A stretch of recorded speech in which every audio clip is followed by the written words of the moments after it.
excellent event, networking event, and we have with us so many entrepreneurs tonight, and we have the pleasure to receive Amber.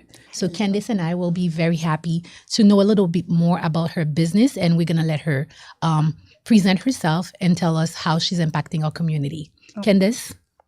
Hi, everybody. I know you're used to seeing me in the Strive305 Kreyol room, but we're here still at Miami Community News. So excited to be here with all these entrepreneurs and doing all kinds of networking. We had about 700 businesses register for this event today.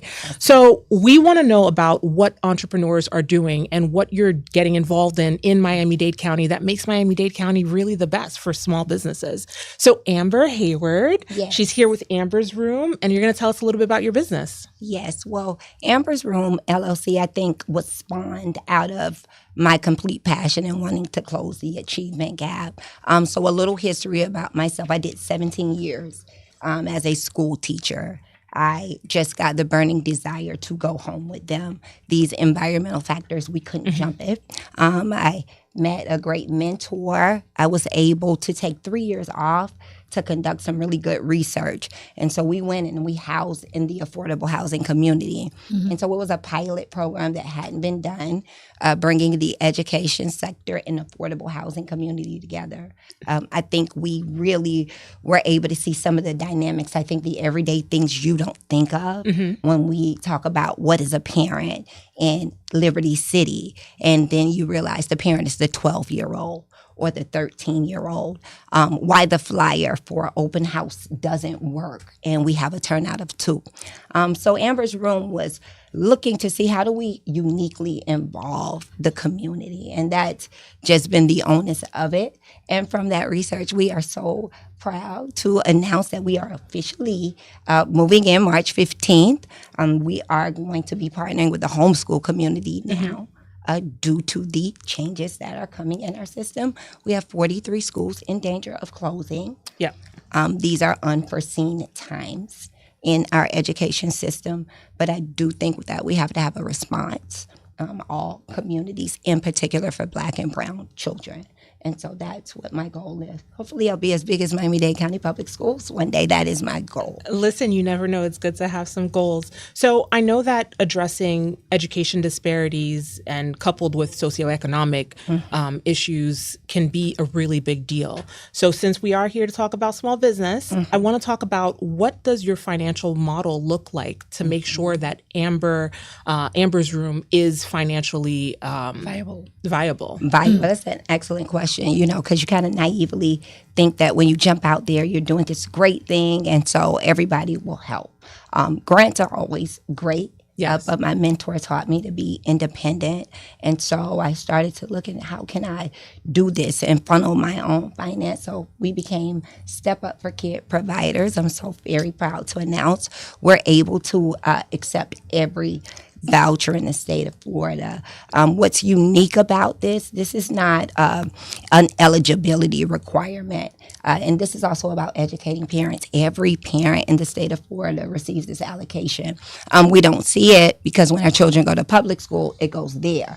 But now with alternative ed and a response to COVID, these parents are now really looking into these scholarships, and it gives us a per child allocation. Absolutely. The same as a school, so we can start small, but we can be as big as any school districts. And I think we have to start thinking like that with the movement of charter school here with the declining numbers in Dade County. And so that's what we're here to do. So we're proud to say that we are independent.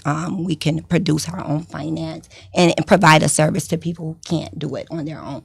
So if somebody is listening right now, what that person should be expecting to receive in terms of service for the kids? If they come to us, that we're a full-scale service. We want people to know we're here to work with the entire family.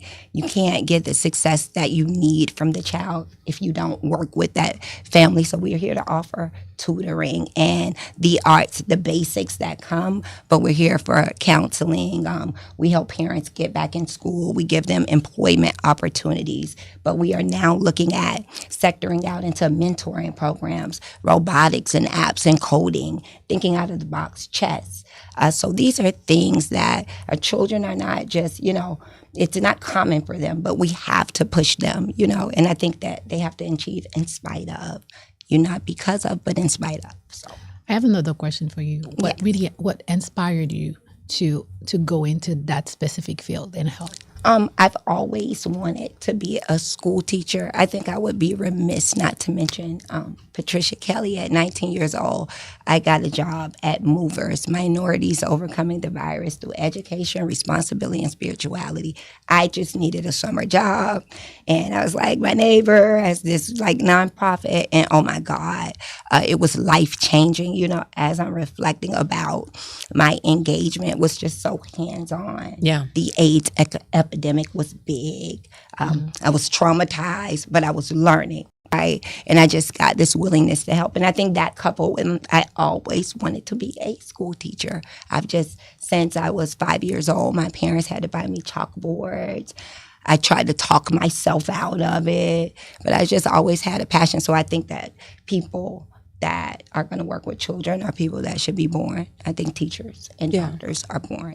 I do. Okay, so we've heard a lot about your business. Now I want to hear a little bit about you. Okay. So one of the things that we normally do during our show is we ask people to give us 3 values that they really live by, or 3 words that you can use to describe yourself. Okay. Also, guys, happy birthday, because it is her birthday today. Happy birthday, Amber. Hey, thank you so much. Honest words, I'm rebellious as they come.